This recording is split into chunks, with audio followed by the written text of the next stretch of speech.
If we cut our defense budget in half right now, we would still have more money than North Korea, Iraq, Iran, and China combined. But if we just took one military contract for 1 year from Boeing, we could fully fund all 14 states in the Affordable Care Act that have refused to accept it. Mhm. Just one. And you remember, I think it was Dr. King said, any nation that where the military begins to determine everything it does is on a spiral toward death. And Eisenhower, a Republican, Eisenhower, a Well, now I five-star don't know if he'd be general. one of those today, but But then I'm judging by what he said then. He said when he was leaving office that we had to be mindful and stop the congressional military industrial complex. Now they made him take out the word congressional, and he said military industrial complex.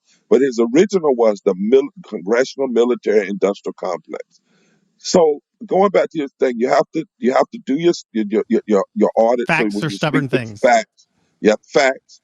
Then you have to have answers. You can't just curse the darkness. This is why we did a budget and we've done a platform, and it was done with poor and low wealth people. The other thing is we don't go out here and speak on behalf of people. Sometimes the way you change the way people respond to something is make them see themselves. So at our mass poor people's assembly, we didn't have a lot of people speaking for people.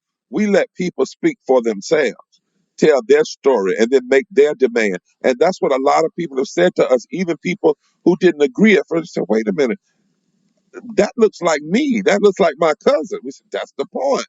We're trying to show you what people have chosen not to show you. And with political rhetoric, what they do is they suggest to you it's those people, when in fact it's you, it's your Mhm. family, it's your community.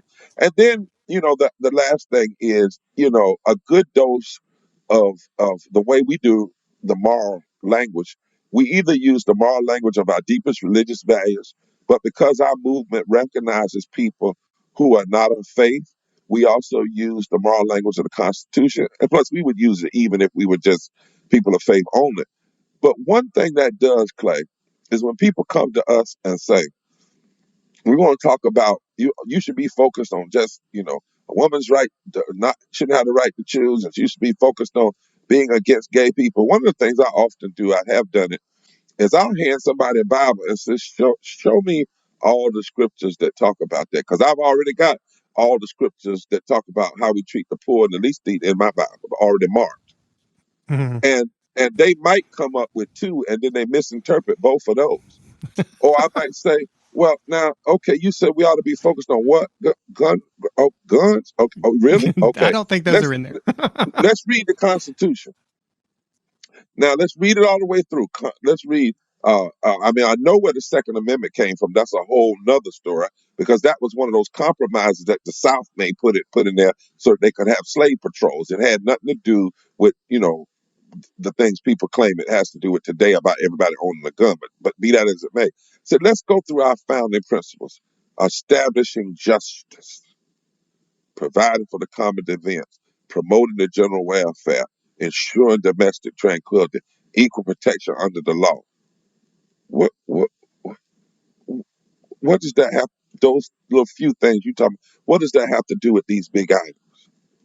And what we find is, yes, there are people that are adversarial, and some are going to be that way. But I believe that there are more people who are ready for the adventure of a third Reconstruction. Now, I think too often our politics miss it. Just like the way we say, people say Trump won, Trump won. Trump didn't win. He didn't win the popular vote, and 100 million folks sat home. I wish Democrats would start talking about expanding the vote and start talking about so much about he had this great victory. The reality is so many people have been turned off, and many of them have been turned off because they're never talked to, they're never visited, Yep. they're never lifted up. I know that's the case among many poor, low-wealth people across this country, and I believe in this moment, if I was saying to the Biden campaign one day, I wish a candidate person would run for the presidency and simply say, you know, I'm not going to do a platform for this and that and this person and that person, this group. Let me tell you what my healthcare platform is. And they lay that out. Now, let me tell you how that's going to help black people. Let me tell you how that's going to help rural America. Let me tell you how this is going to impact people in Appalachia. Let me tell you how this is going to help gay people. Let me tell you how this is going to help folk in the Native America. You know, this is my banking policy. Now, let me break it down for you, disaggregate. I think America's ready for that. I really do believe America is ready for that. Well, You it may know, have to be you, Reverend, yeah, you know. because I don't know if any of the other politicians are listening. I tell you Well, what, they better. I hope they do. I hope And people also. not to me, but as I said to Biden, they put it on the ad. I didn't ask them. I said the hope is in the morning, and somebody said, "You mean like in the morning?" MOR. I said, "No, in the MOURING." If we would listen to the morning in the street Mm, and then build policies that answer those cries, you wouldn't have a problem with extremism taking over anything. In fact, a whole lot of the folk that have been following extremism would turn, I believe, and realize the ugliness in it. Because if folk have been given dirty water so long, there's only one answer to that. You can't give them just water a little bit less dirty, because they've learned to get comfortable with dirty water. What you have to do is find a way to give them some clean water, and that they can get a different taste in their mouth and in their spirit. And I think that's where we are right now. You know, I tell Democrats all the time, there's no need for you to try to be Republican light. You know, no need for you to try to just figure out what the blue wall is. What you've got to do is figure out what's the pain level in this country and speak to that pain in real ways, not just what your consultants tell you, but in real ways. Because you know, there's some consultants that tell candidates don't even say the word poor. How are you not going to say the word poor? 143 million people poor and low wealth.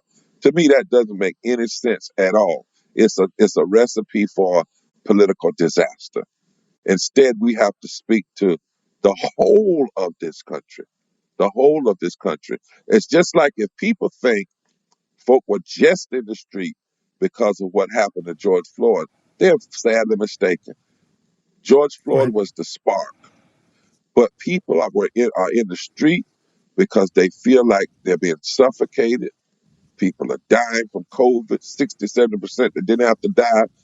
People are dying from economic trauma. The They're kindling has watching been this. laid The for kindling years. has been laid, and they are saying no. And if our politics could match the morning, that's where the hope is. It's in the morning. It's not around the morning. It's not dismissing the morning. It's kind of like you don't build a stone of hope around despair.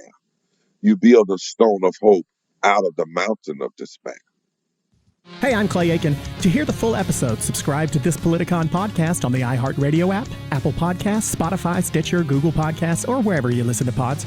Please subscribe, rate, and review the show. Go to Politicon.com, follow @Politicon on social media, and listen to a new pod episode of How the Heck every Thursday.